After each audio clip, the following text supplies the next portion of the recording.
Hands-On is sponsored in part by Elmer's Products, Inc., manufacturers of a variety of adhesives, arts and crafts, and office products for use at home, school, or business for over 60 years. www.elmers.com. Dixon Ticonderoga. Our colors, their world. www.dixonusa.com.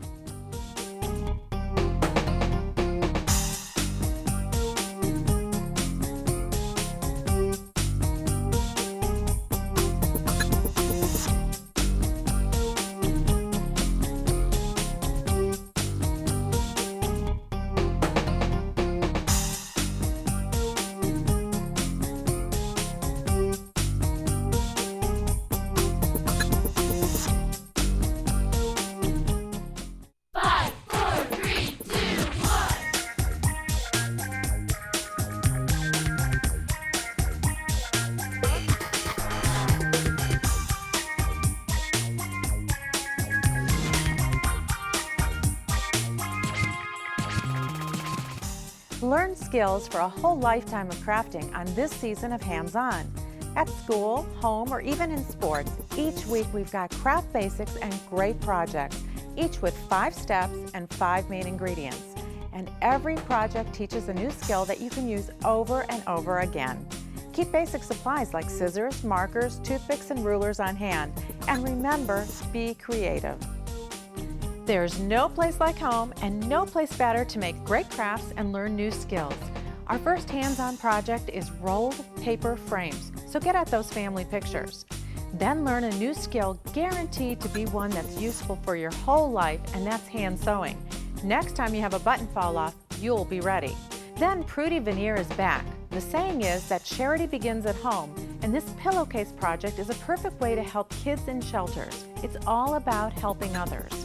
Last up, we have a project that uses your newfound sewing skills, a cell phone case. So it's time for at-home projects. Our first project is a rolled paper frame, and you can make it in your favorite colors. Here's what you'll need. We start out with foam core board.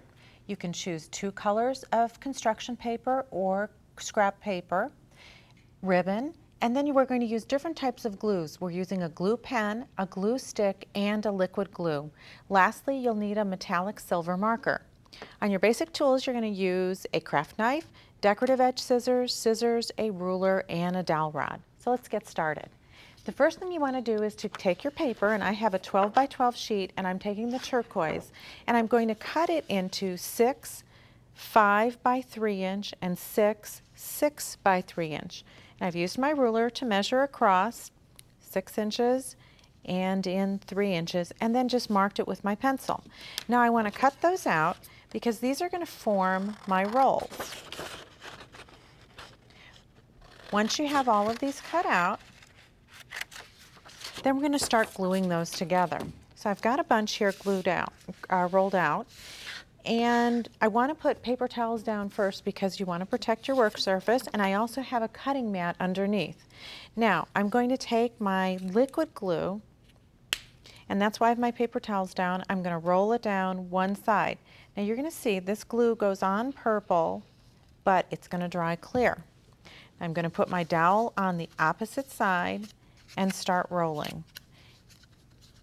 Now because I have a liquid glue, a little bit's going to squeeze out, but I wanted to have a really nice thick application of glue so that these were very secure. Now you might have to hold this in place for a few minutes until it dries.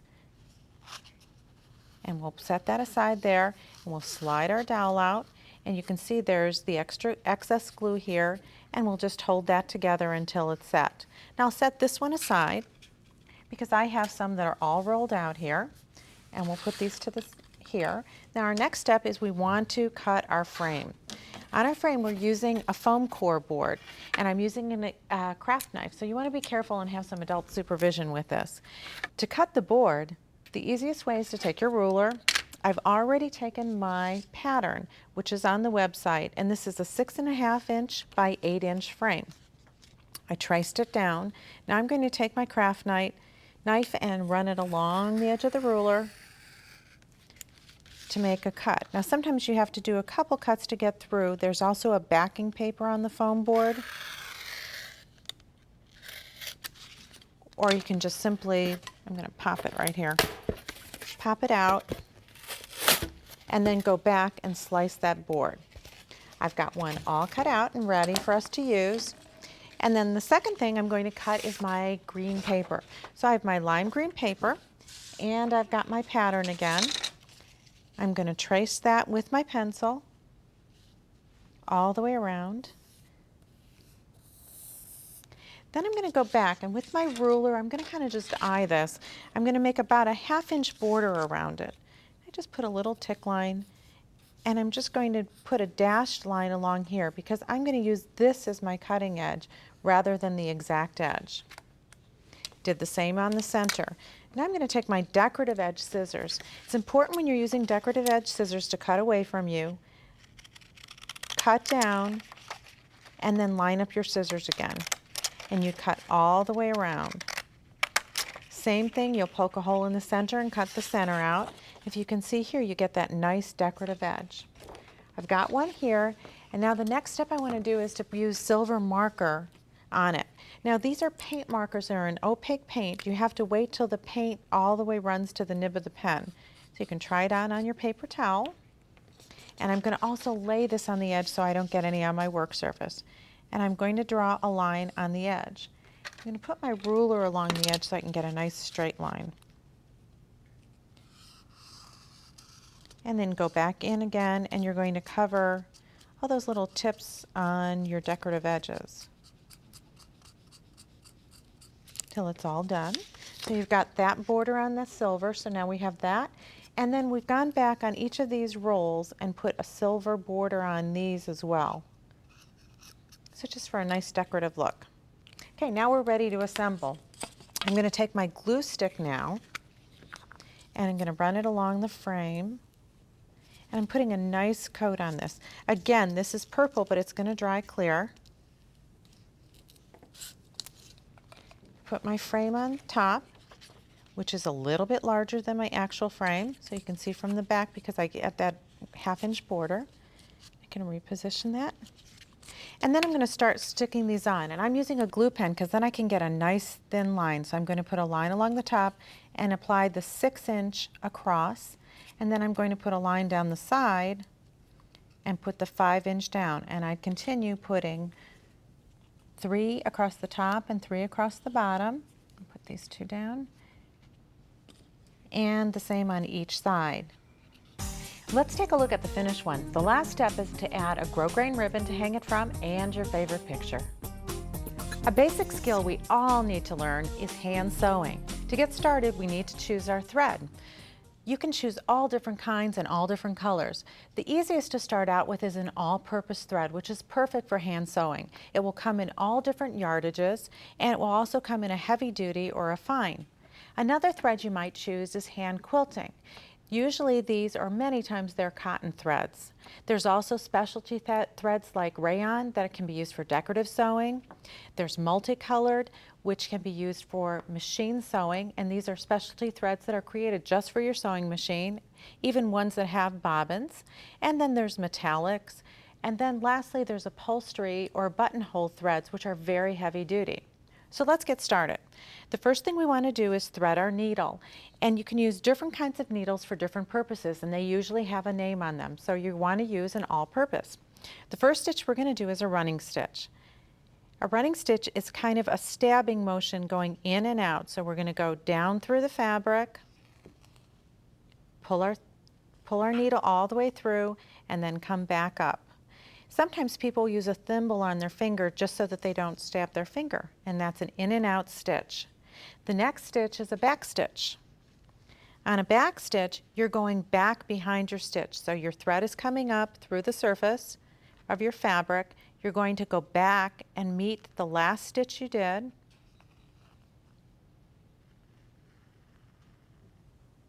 And that joins it. Let me do one more stitch. Oops, I pulled my thread out. We'll thread that needle.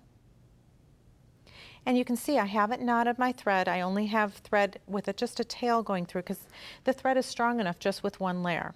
So again, I'm going to come up a little bit farther up from my original stitch, and then I'm going to go backwards and meet my last stitch. These stitches will all join up. Then if you look on the back, your stitches are actually longer and kind of overlapping. The next one is a whip stitch, and this is usually done at an angle. We're going to go over our fabric and come back down through the bottom. So you're going over the fabric and then taking your stitch down a little bit lower. And so you're whipping over the edge. Now if you see that stitch is over a little bit, that's just the way I pulled it, not the way it's stitched. So all I have to do is slide it over a little bit and it'll meet exactly where I want it. And you can angle these straight, or you can have them at a left or right angle. Okay, the next one is a hem stitch. And hem stitches can be done all different ways. This one is using that whip stitch again. You're taking a teeny tiny piece of this fabric and then catching the second fabric, if you can see that, and doing a stitch. Again, you're going out about 1/4 of an inch. You're catching a little tiny bit of the fabric, going through the top fabric. Now, if you look at this from the front, you'll only see this little tiny stitch. And normally you would match your thread color to your fabric, and if this was done in white, you wouldn't see it at all. Another way that you can do a hem stitch has a little bit of a knot on it, so it's almost a blind stitch. Again, you're going to take just a teeny tiny bit of the underneath fabric. You're going to go through your top fabric. Oops, I slid my needle out. Pulled my thread right through. There we go. I'm going to loop it up, and then I'm going to make a little loop through the loop. Let's do that one more time so you can see it. Take a little stitch on the bottom, come up through the top, take a loop over my needle, and pull it. And then there's no thread even on that inside edge. One more time. And the important thing is as you practice, your stitches will become much more even. The last stitch I'm going to show is the blanket stitch. On the blanket stitch, you're coming up through the back, and you're catching that stitch. Now there's a couple ways to do that. That one was one. The other way is to again make a loop with your thread and bring it around, and you're going to make a blanket stitch. Lastly, it's important to learn how to sew on a button. To sew on a button, take a very tiny stitch in the back. You usually stitch through, come through one hole, and down through the hole that's right across from it. Then come up the next hole, which is right next to it,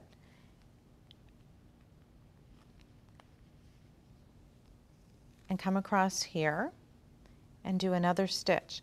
A lot of times you'll see people put like a toothpick or a pin or something in between here just to keep that button a little bit away so it's not too flat. Also, a lot of times when you're doing a buttonhole, you're going to do double your thread because you want this to be really strong. I'm also using a different thread here, which is a buttonhole thread, which is a lot stronger. So I'm going to take 3 or 4 stitches here and 3 or 4 stitches here. When I was done, I'd be on the back and I would take just one little tiny stitch just to end it and then knot my thread. So those are the basics of hand sewing. This is a painted pillowcase project.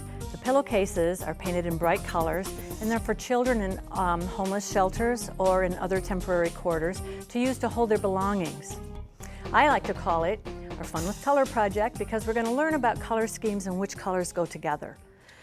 The supplies that you need, absolutely a pillow slip.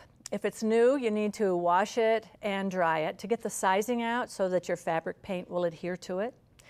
You need some stiff cardboard pieces that we're going to use as squeegees to pull our paint across the design to make our abstracts. Wax paper, some cardboard. This is fabric paint. I like to use fabric paint because it's washable and it stays soft on your piece. You can use regular acrylic paint, but you have to mix it with textile medium. And then it'll be washable, but then it'll be stiff to the touch. So this is probably a better bet.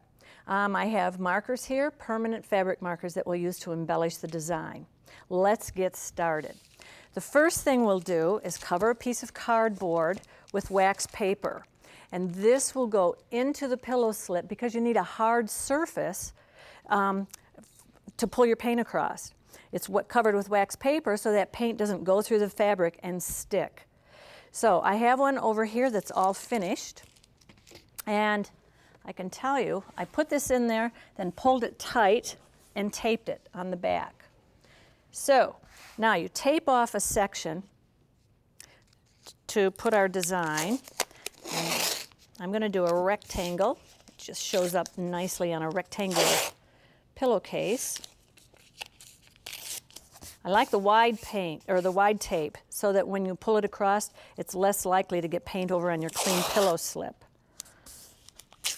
There. And there. That'll be a good shape to start, and it leaves a little room for embellishing when we're done. Now you have to be sure this is adhered. So I run my fingers over it. Now let's talk about color.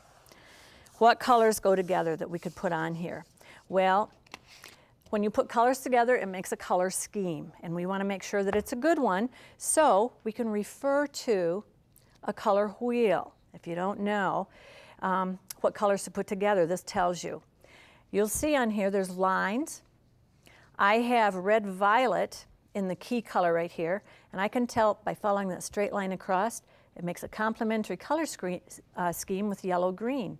If I went this way, it makes a triadic color scheme with blue-green and yellow-orange. And those are colors that go together. You just can follow this, the little diagram here, to find out your possibilities of your prime color and what it goes with.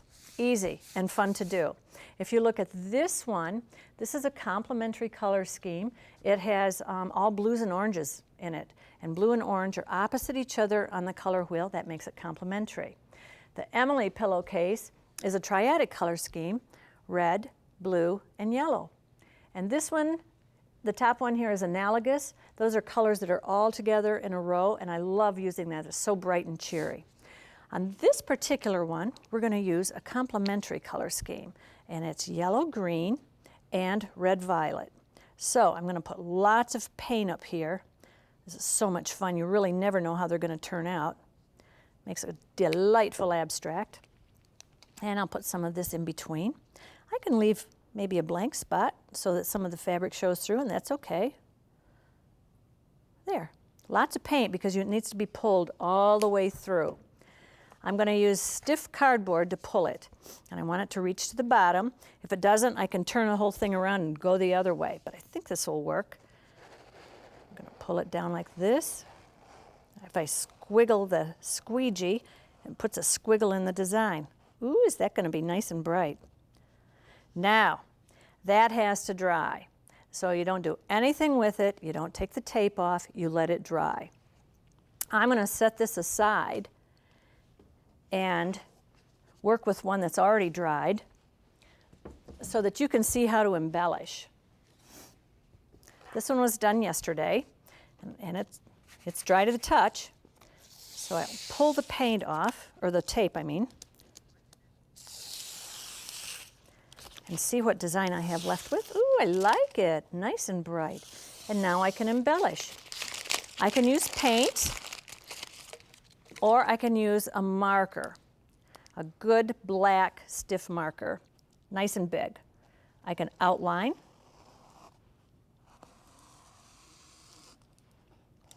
And since the paint is dry, I can actually go right on the paint. Maybe I'll put a dot dash. I could also use this type of, it's called a fabric writer, I believe, and it makes a little bit of a texture because the paint's thick. If you look at the Emily pillowcase, I put dots on it and wrote the name Emily with this. Those have to stay very still until it's dried. I'd leave them overnight probably before you touch anything. There you have it. Fun with color. You've learned about how to paint on fabric and how to use a color wheel. Use your sewing skills to make this cell phone case. Here's what you're going to need. We've had 2 colors of felt. You can choose whatever you'd like. We'll need a needle. You'll choose a thread to match your felt color, some embroidery floss, hook and loop tape, a quarter as your pattern, and some pins. On our basics, we have scissors, a pencil, and a ruler. Now, we have a pattern for this case right on our website, but if your cell phone is a different size, you can use that to lay out as well. So your cell phone, you would measure around, adding about a quarter to a half of an inch all the way around the actual cell phone. And then on this piece, it will be double that size. So I've laid these out on my piece of felt, and then I'm going to trace around them with my pencil. Then once these are all traced, I'd cut each individual piece out. So I have 4 pieces to start out with. Now, the next step is to start sewing. The first thing we want to do is take one piece of the hook and loop tape. You'll see that it has a soft side and then one has the hooks on it. And we're going to sew that to the center of what is going to be our cell phone front. So I'm going to thread my needle, and I'm using a heavy duty thread on this one because this will get lots of use. So I'm going to come from the back up to the front, and all I need to do is make a running stitch because this is not going to show.